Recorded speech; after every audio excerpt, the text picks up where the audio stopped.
Hey, welcome back. This is episode 2, the ADHD that nobody saw. If you spent your whole life thinking you were broken, lazy, or just too much, this one's for you. Let's go.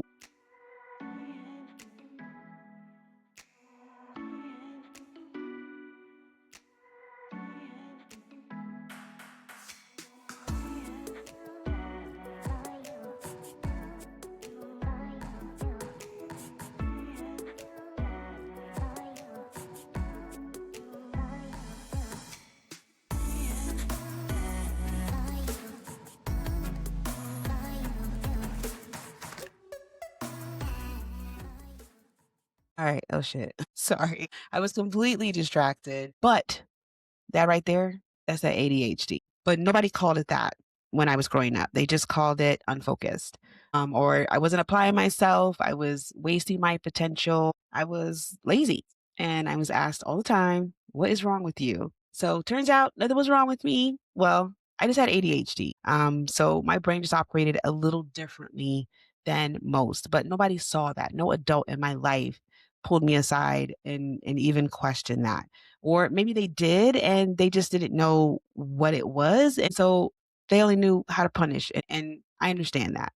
I was not diagnosed with ADHD until I was 44 years old, almost 45.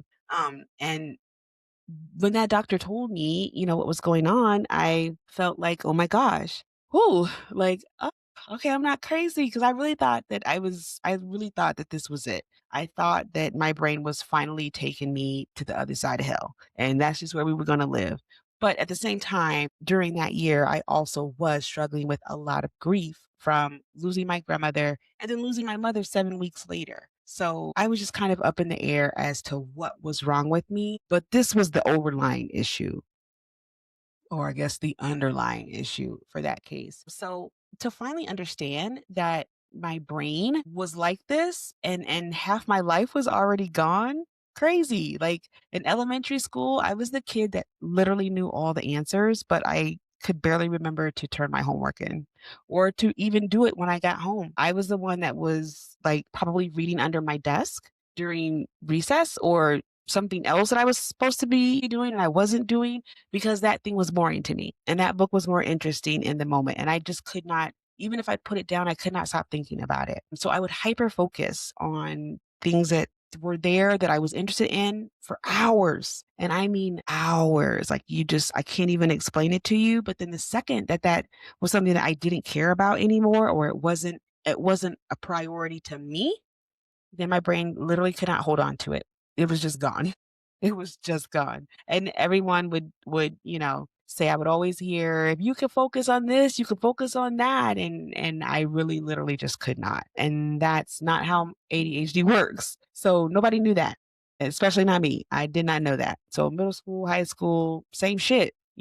I talked too much at times, too fast. I interrupted people. I forgot things constantly. I would start a million projects and then I would maybe only finish 3. I would lose my jacket, lose my shoes, lose my homework, lose my keys, lose my ticket. I mean, just anything. I literally was losing my mind. And the worst part was that I knew I was a smart girl. Teachers would tell me that I was smart. They would tell my mom I was smart. My mom knew I was smart. I got great test scores. I just couldn't do the work all the time if it was homework because I would forget it. And that left me with feeling like, well, why can't I just be normal? Because I knew what it looked like when other kids would be able to do this and that. And I could only do this. Why can't I remember anything? I couldn't like sit still. And my hyperactivity came with like a lot of fidgeting, a lot of looking around. Just, I don't even know what I'm looking for. A lot of repetitive behaviors. Everything was just very, very hard for me. So I started to, as I got older, develop masking and coping mechanisms. I would stay up all night to finish projects that I had forgotten about. I would, or now I still kind of do this to this day. I set a lot of alarms for myself and I would say yes to everything because I felt like if people liked me enough, then they'd forgive me if I inevitably fucked up or forgot something. I apologized constantly. I always over explained every little thing. I developed a lot of anxiety because I never knew what I was going to forget next, or more largely what I was going to fuck up next. So here's the thing about, the special little piece about being a Black girl, especially a Black girl that was responsible for overachieving with undiagnosed ADHD. Nobody was looking for that in me. I can guarantee that. Nobody that knew me personally thought something might be wrong with her little brain. It was always just my intention. If I wanted to do it, I would. And that was just not the case. I was looked to be twice as good and work twice as hard and not make waves. But when you're, kind of bouncing around, you're forgetting things, you might be talking out of turn. They don't say that you're struggling. They say that, you're being disrespectful or you're causing a problem. As an adult, I never was told that it was like an aggressive thing, but definitely, that I was difficult to work with. So I learned how to mask and I learned how to hide. The bad part about that is I also learned how to hate myself a little bit every time my brain would do what I knew it would do. So to get into the punishment of it, it wasn't like I was getting whoopings, all the time for doing that. It just the disappointment that I knew that my mom would have, or a teacher, especially like a teacher that I liked in a class that I liked. I loved science as a kid and even into high school. I just love science. So letting those teachers down, not getting the grade that I knew I could get in those classes was really, really tough. It's really hard because I was like, why do I like something that I'm not even good at? And I was good at it. I couldn't put forth the same amount of effort in the same way as the other kids could. So I did often hear that I was wasting my potential and I was lazy. That was my internal soundtrack. Lazy, lazy, lazy. Both at school and at home. It was always, oh, you got to pay attention. I don't know what's wrong with you. You've been told this. You've had this for this long. Why didn't you do it as soon as you get it? And it's like, as soon as I got it, that would have been as me walking out of the classroom. I forgot it as soon as I put it in my locker. Good idea, but no, that wasn't gonna work. Even when I went home in the afternoon, there was a kind of like a set routine that I took, and swaying from that wasn't gonna happen.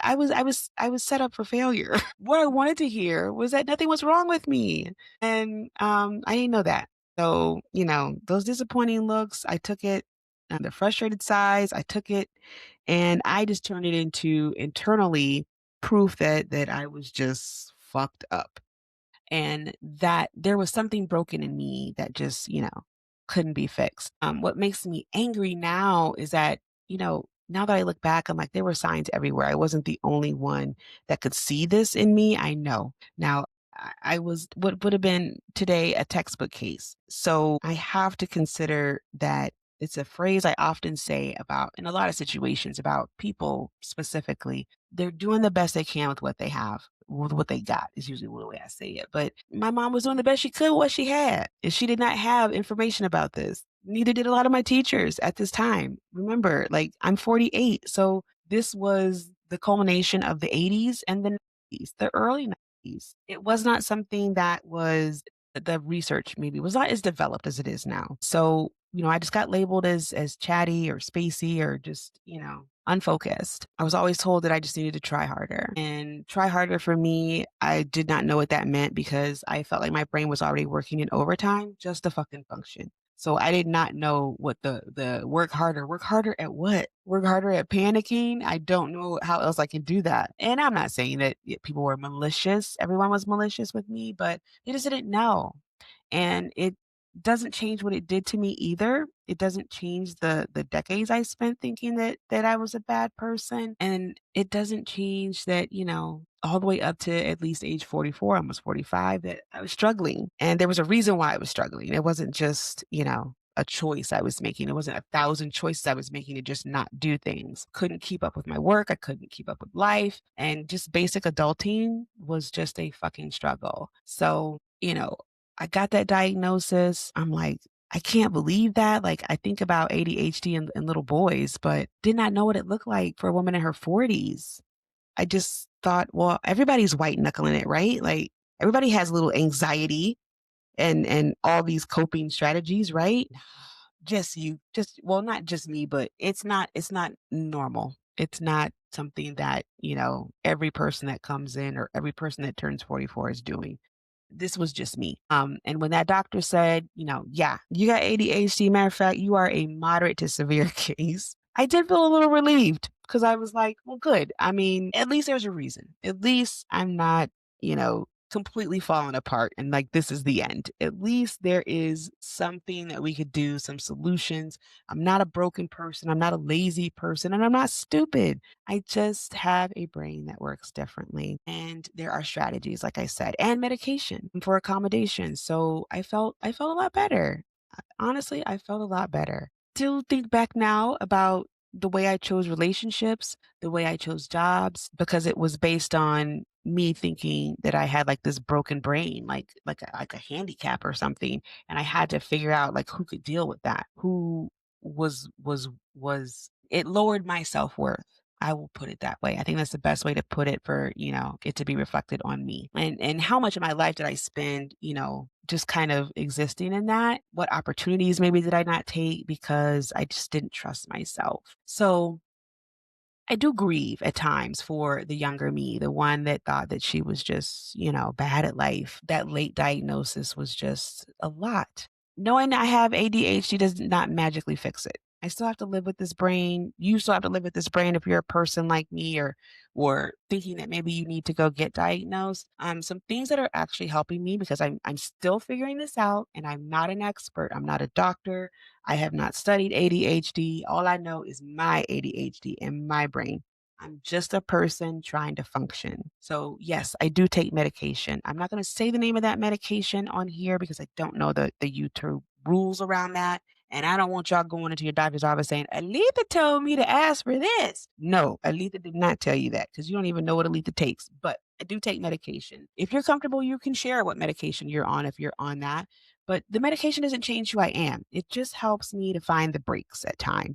So it helps me to when I find, that thing I need to do, those lists I need to make, I'm able to do so because I can kind of pause a little bit. And as you can tell, the speed that I'm talking right now, it's because I take my medication in the morning. It's after 10 o'clock at night right now. So my next steps after this are going to be the bath and the bed. There's no good that's going to come from me the rest of this night just because I take my medication in the morning. So this is definitely the end of that. But medication helps with that. I don't jump around as much as like I did now. I just got completely off anyway. I have a lot of external systems for everything. External systems for me are my phone, basically, my computer, but mainly my phone. I put everything in my phone calendar, alarms, updates, reminders. I set several reminders, especially when I have to do something important. I have something to do this Saturday. So I've started reminding myself yesterday just so that it stays close to the front of mind and I don't like, oh my God, it's Saturday. And, it's just crazy. So I have to-do lists that I check over and over again, because if I don't write it down or it's not attached to an alert, I don't remember it. It just doesn't exist.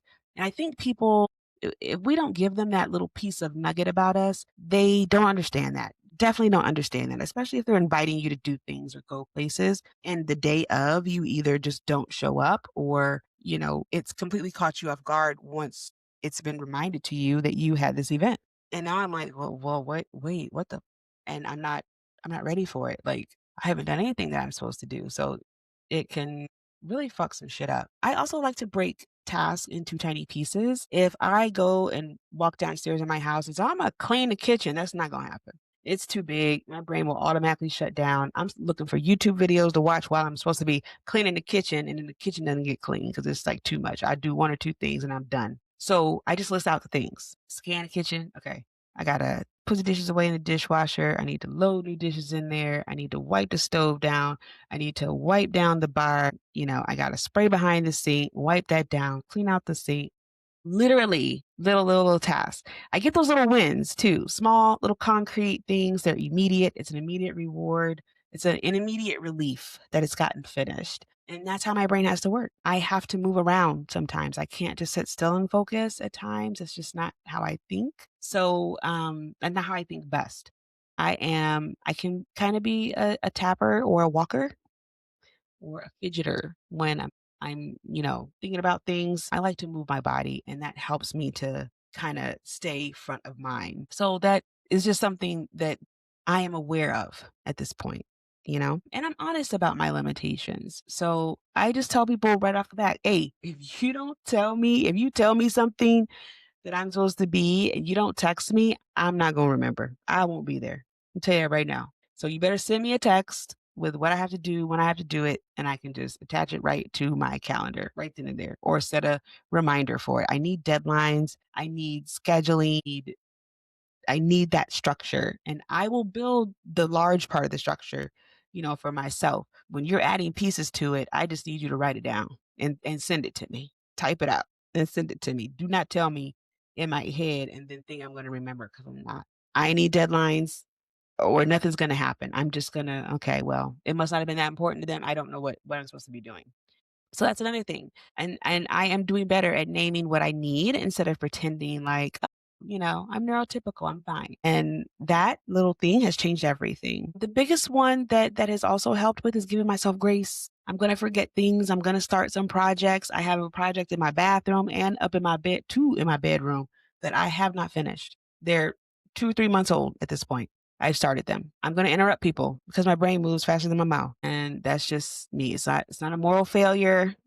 It's just me. It's just how my brain works. So I'm not going to beat myself up for being neurodivergent. One thing that I am working on right now is letting go of the shame of that, the shame of medication, um, the shame that I gotta set a lot of alarms just to function, and the shame that I sometimes interrupt people when they're talking to me. So it's a process, but these are things that I'm working on, and I want you to know if you are in this same space, maybe you're working on them too, because there are gifts that I feel like my ADHD gives me. I'm creative because my brain does make weird connections. I can hyper focus and I can get more done in 2 hours and you probably got done in 2 days. One, it's something I care about.